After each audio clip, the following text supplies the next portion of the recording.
لیکن کراچی سے لے کر چترال تک شوگر نہیں ملتا تھا، اور جب وہ بحران ذرا تم گیا تو پھر آٹے کا بحران شروع ہو گیا، اور باوجود اس کے کہ دنیا میں گندم پیدا کرنے والا پاکستان 5واں بڑا ملک ہے، لیکن بیسیار گندم کے باوجود اور گودام بھرے پڑے تھے، لیکن آٹا نہیں مل رہا تھا، اور فی کلو آٹے کی قیمت میں 25 روپیہ سے لے کر 30 روپیہ تک اضافہ۔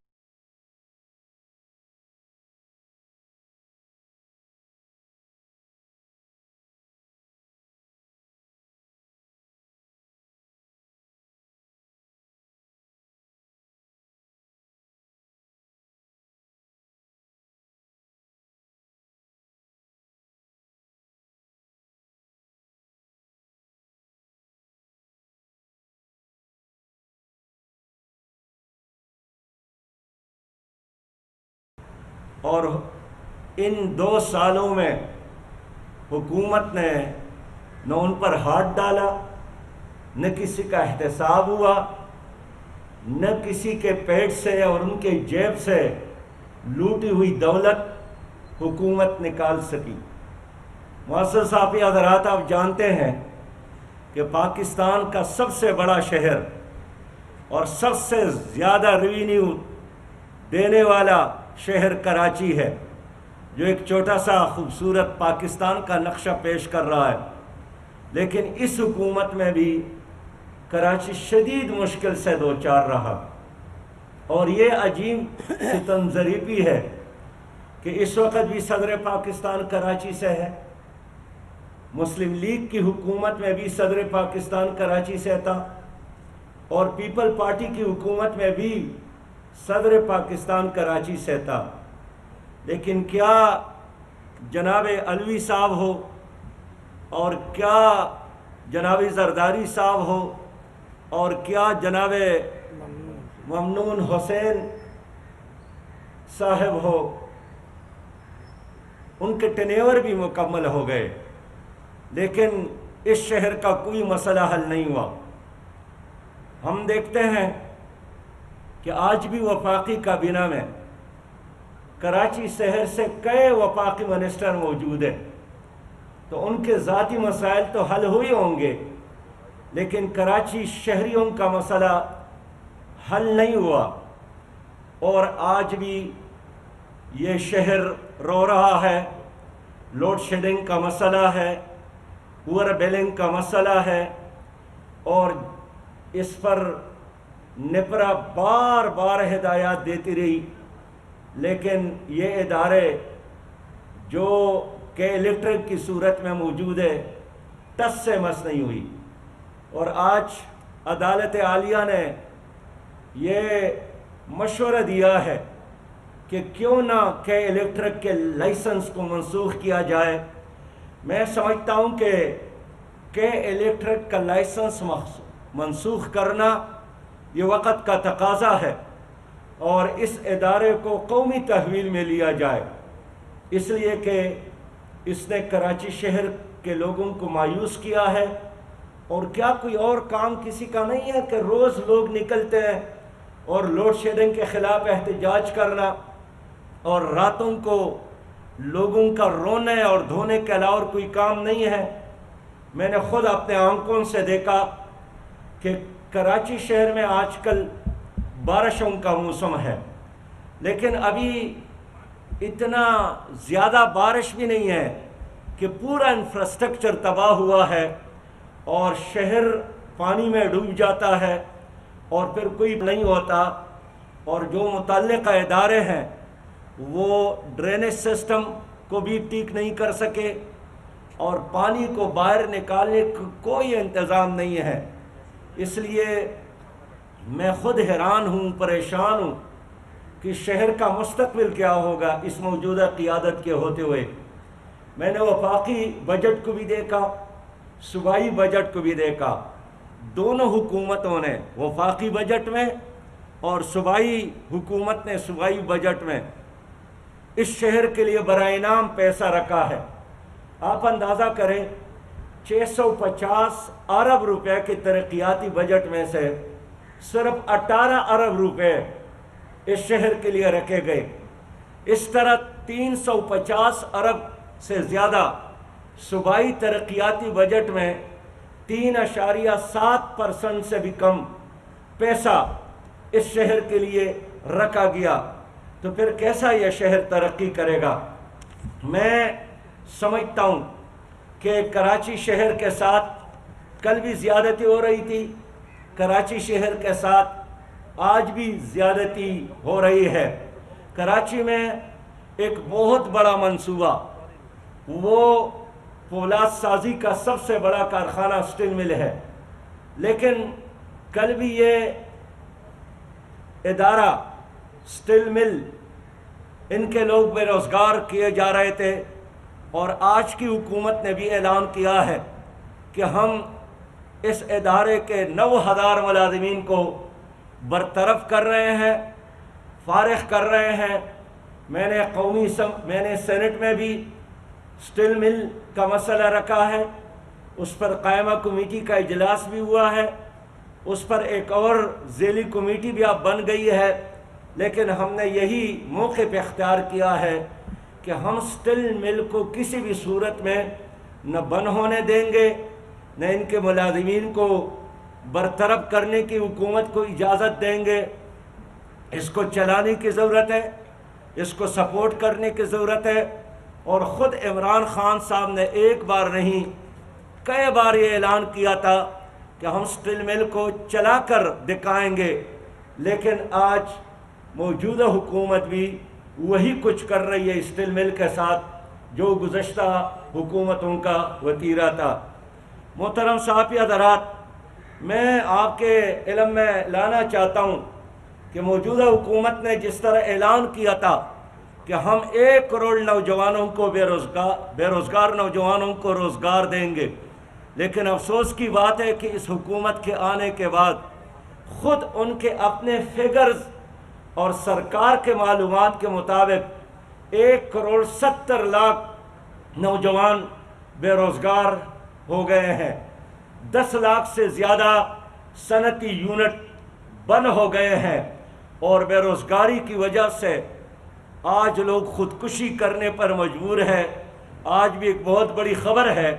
کہ ظفروال کے قدیر بیگ نے خودکشی کی اس لیے کہ ان کے بچے ان سے عید کے لیے کپڑے لینا چاہتے تھے، اور خود اتنا مقروض تھا کہ ایک طرف بچے بلک رہے تھے، رو رہے تھے، اور دوسرے طرف ان پر قرضوں کا کوہ حوالیا، اور بالآخر انہوں نے زہر کھا لیا۔ اس وقت بھی ان کی چھوٹی سی بچی، خوبصورت بچی عائشہ 7 سال کی، جس کو زہر دیا گیا، وہ ہسپیٹل میں ہے۔ رحمان عمر 5 سال کی، وہ بھی ہسپیٹل میں ہے۔ ریحان 3 سال کے، اور وہ بھی ہسپیٹل میں ہے، اور خود قدیر بیگ نے بھی اسی طرح خودکشی کی۔ اور یہ کوئی ایک واقعہ نہیں ہے، آپ کے کراچی میں بھی مسلسل ایسے واقعات ہو رہے ہیں۔ میں اس لیے کہنا چاہتا ہوں کہ موجودہ حکومت کے آنے کے بعد ہمارے تمام ادارے بھی تباہی سے دوچار ہو گئے ہیں۔ خود سلطانی گواہ بن کر موجودہ حکومت نے PIA کو تباہ کیا، اور اب چھوٹے چھوٹے ممالک نے، ایتھوپیا جیسے ملک نے بھی PIA پر پابندی لگا دی ہے، اور وہ ادارہ جو کبھی دنیا میں عزت اور ترقی کی علامت تھی، پاکستان کا ایک شان اور پاکستان کا ایک پہچان تھا، ان حکومتوں کی وجہ سے اتنا تباہی سے دوچار ہوا کہ اب چھوٹے اور بڑے ممالک نے، یورپ میں، امریکہ میں، عرب ممالک میں، ملیشیا میں PIA کے سر پابندی لگائی گئی ہے۔ انہوں نے ریلوے کو تباہ کیا۔ مسلسل حادثات ہو رہے ہیں۔ ماضی میں جب بھی کوئی حادثہ ہوتا تھا تو وزیر اعظم صاحب، عمران صاحب یہ اعلان کرتے تھے، مطالبہ کرتے تھے کہ اگر ان وزراء میں کوئی شرم اور حیا ہے تو ان کو استعفیٰ دینا چاہیے تھا، اور مسلسل ہر جلسے میں استعفا کے مطالبہ یہ کرتے رہے، لیکن آج ریلوے میں مسلسل حادثات ہو رہے ہیں اور نہ کوئی استعفا دینے والا ہے، نہ کوئی ذمہ داری قبول کرنے والا ہے، اور نہ کوئی اپنی گناہ اور غلطی کا اعتراف کرنے والا ہے۔ زراعت تباہی سے دوچار ہے، کسان رو رہا ہے، کاشتکار رو رہا ہے، ٹڈی دل نے حملہ کیا، 1000 ارب سے زیادہ نقصان پہنچا ہے، لیکن ان غریب دہقان اور کاشتکار اور کسانوں کے ساتھ کوئی تعاون حکومت نے نہیں کی۔ معزز صاحب حضرات، کرونا وائرس کی وبا کے حوالے سے اس حکومت نے 1200 ارب روپیہ کا اعلان کیا تھا، 1200 ارب روپیہ کا اعلان، لیکن پتہ نہیں وہ پیسہ کہاں خرچ ہوا۔ آپ دیکھتے ہیں کہ کرونا کے اس وبا کی وجہ سے ہمارے تمام تعلیمی ادارے بند ہو گئے ہیں۔ خاص کر میں ان پرائیویٹ تعلیمی اداروں کی بات کرتا ہوں جو گزشتہ 4 مہینوں سے بند ہیں، اور 15 لاکھ وہاں کے اساتذہ کرام بے روزگار ہو گئے ہیں، ان میں 2.5 لاکھ خواتین ٹیچر ہے۔ اس طرح مدارس بند ہو گئے ہیں، اس میں بھی 2.5 لاکھ سے زیادہ مدرسین 4 مہینوں سے بے روزگار ہے، لیکن حکومت نے 1200 ارب روپے کا اعلان تو کیا، ان بے روزگار اساتذہ کے ساتھ کوئی تعاون نہیں کی گئی۔ پھر اس میں جو چھوٹے اور غریب اسکول ہے جو قوت لا یموت پر چلتے ہیں، کرائے کے بلڈنگ میں تعلیمی نظام کو چلاتے ہیں، حکومت نے ان کے ساتھ بھی کوئی تعاون نہیں کیا، اور یہی وجہ ہے کہ لاکھوں تعلیم یافتہ لوگ جو پڑھا رہے تھے، جو تعلیمی نظام میں قوم کو لیڈ کر رہے تھے، وہ خود نان شبینہ کے محتاج ہو گئے، خود بے روزگار ہو گئے، اور حکومت کے ساتھ اس کا کوئی احساس نہیں ہے۔ معزز صاحب حضرات، اس حکومت نے آنے کے بعد اعلان کیا تھا کہ ہم احتساب کریں گے، لیکن یہ جو 2 سال اس حکومت کی گزرے ہیں، انہوں نے نیب کے ذریعے جو احتساب کیا ہے وہ احتساب کے نام پر بدترین مذاق تھا۔ انہوں نے کسی مافیا پر ہاتھ نہیں ڈالا، نہ کوئی قومی دولت کی ریکوری کی، اور خود اب عام آدمی کا یہی مطالبہ ہے کہ نیب کا احتساب ہونا چاہیے۔ اور آج میں کہنا چاہتا ہوں کہ اگر کوئی سینسیبل ان کا ذمہ دار ہوتا، چیئرمین ہوتا، تو سپریم کورٹ کی ریمارکس کے بعد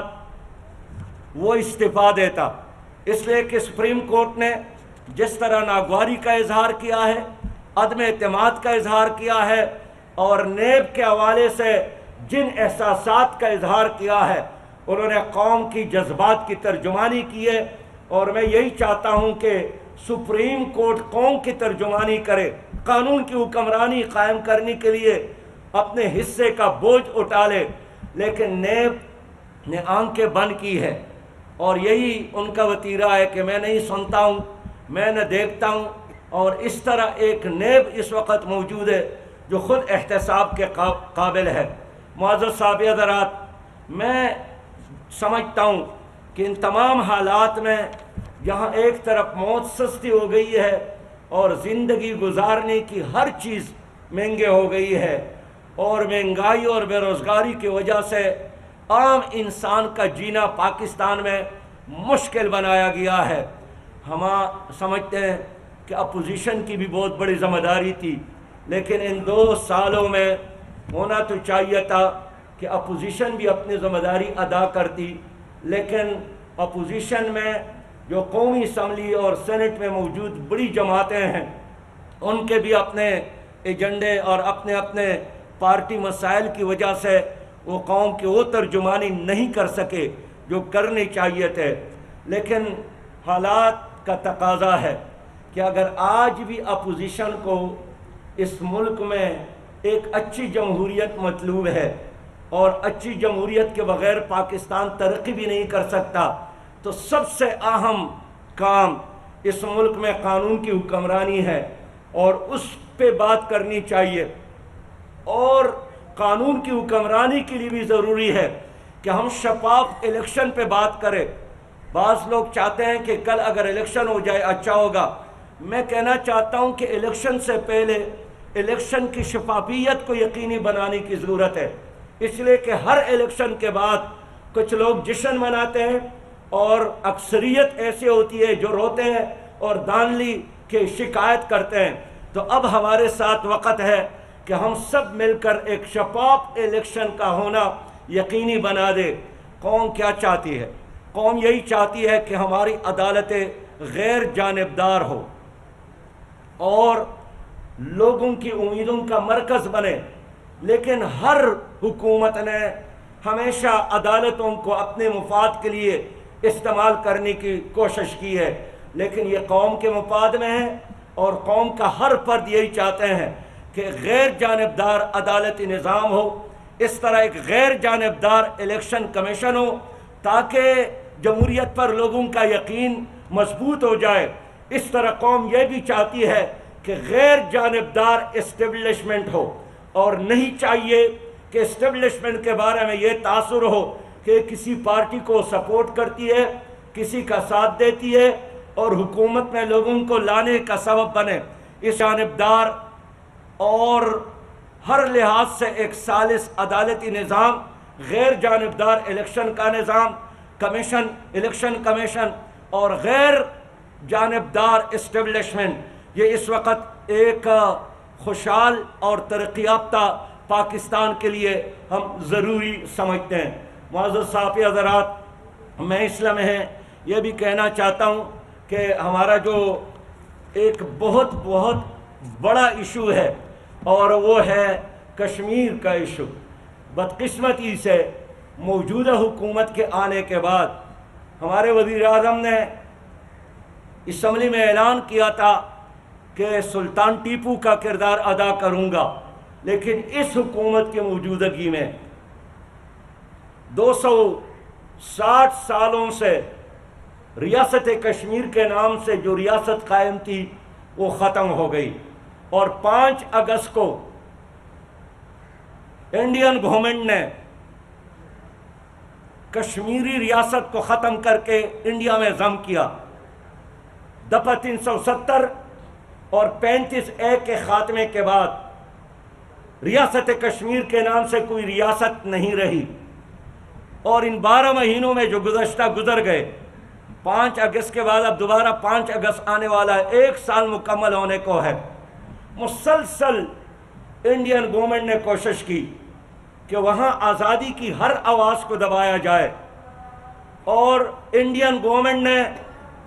کشمیر میں اکثریت کو اقلیت میں منتقل کرنے کی کوشش کی۔ وہاں کی PhD اسکالرز تک انہوں نے معاف نہیں کیا، ان کو بھی شہید کیا۔ اور اذان ہو رہی ہے،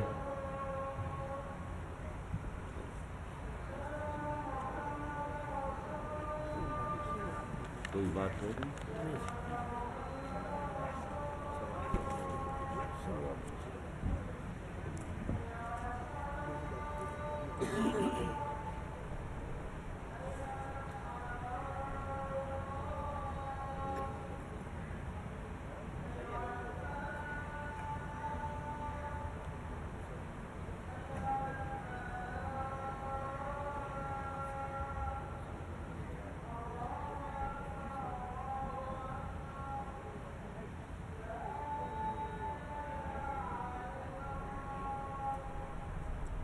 اللہم صلی علی سیدنا۔ معزز صحافی حضرات، میں یہی عرض کر رہا تھا کہ گزشتہ 12 مہینوں میں انڈین گورنمنٹ نے شعوری طور پر وہاں کے مسلم آبادی کو اقلیت میں تبدیل کرنے کی کوشش کی۔ 9 لاکھ سے زیادہ فوج وہاں اس وقت مسلط ہے۔ آسیہ اندرابی ہماری بہن، اس کو کشمیر سے بہت دور دراز کے ایک جیل میں انہوں نے منتقل کیا، اور ایک طویل عرصے سے ان کو قید تنہائی میں رکھا ہے۔ 18,000 سے زیادہ نوجوان جیلوں میں ہیں، ساری سیاسی قیادت جیلوں میں ہے۔ جماعت اسلامی مقبوضہ کشمیر کے 4,000 ورکرز اپنے امیر سمیت جیل میں ہیں۔ حریت کے تمام رہنما اس وقت جیل میں ہے، لیکن ہماری حکومت کچھ نہیں کر سکی. بین الاقوامی محاذ پر بھی مسلسل پسپائی اختیار کی ہے، اور اس عرصے میں انڈین گورنمنٹ کے ان ممالک سے بھی تعلقات پاکستان سے بہتر ہو گئے جنہوں نے ہمیشہ کشمیر ایشو پر پاکستان کا ساتھ دیا ہے. جو ہمارے اسلامی بھائی ہیں، جو ہمارے اسلامی ممالک ہمارے ساتھ OIC میں شامل ممالک ہیں، لیکن آج وہ اسلامی ممالک نے بھی مودی کو اعلیٰ ترین اعزازات سے نوازا ہے. حکومت نے اب تک کوئی پلان پیش نہیں کیا. جناب عمران خان صاحب نے گزشتہ سال ایک تقریر کی اور پھر آ کر فرمایا کہ ہر جمعے کو ہم احتجاج کریں گے، لیکن پھر وہ بھی بھول گئے، اور اب دوبارہ کہتے ہیں کہ میں 5 اگست کو ایک اور تقریر کروں گا. بابا، کشمیر صرف تقریر سے آزاد نہیں ہوگا، اس کے لیے عملی جدوجہد کی ضرورت ہے. اس کے لیے ایک نیشنل ایکشن پلان بنانے کے اور قوم کو دینے کی ضرورت ہے. حکومت کو بین الاقوامی عدالت انصاف میں جانا چاہیے تھا، اور جس طرح بڑے پیمانے پر مقبوضہ کشمیر میں انسانی حقوق کی وائلیشن ہو رہی ہے، اس کے خلاف ہماری حکومت کو بین الاقوامی جنگ آنا چاہیے تھا. ہندوستان جنگی مجرم ہے، لیکن حکومت کچھ نہیں کر سکی. اس لیے جماعت اسلامی نے فیصلہ کیا ہے کہ 4 اگست کو کشمیر کے آزادی کی جدوجہد کو یقینی بنانے کے لیے ہم اسلام آباد میں آزاد کشمیر، مقبوضہ کشمیر اور پاکستان کی قیادت پر مشتمل ایک قومی مشاورت کا اجلاس بلا رہے ہیں، اور 5 اگست کو انشاءاللہ تعالی پاکستان میں اور آزاد کشمیر اور گلگت بلتستان میں یوم سیاہ کے طور پر ہم منا رہے ہیں. اور ہم یہی اعلان کریں گے انشاءاللہ تعالی 5 اگست کو ہم ایک لائحہ عمل بھی دیں گے، آئندہ کے لیے اپنے اسٹریٹجی کا اعلان کریں گے، اور ہم 1 انچ بھی اپنے موقف سے پیچھے ہٹنے والے نہیں ہیں. لیکن ہم چاہتے ہیں کہ حکومت لیڈ کرے، اپنی ذمہ داری پوری کرے. اگر حکومت نے اپنی ذمہ داری پوری نہیں کی تو پھر عوام کے ہاتھ ان حکمرانوں کے گریبان تک ضرور پہنچیں گے. بہت شکریہ.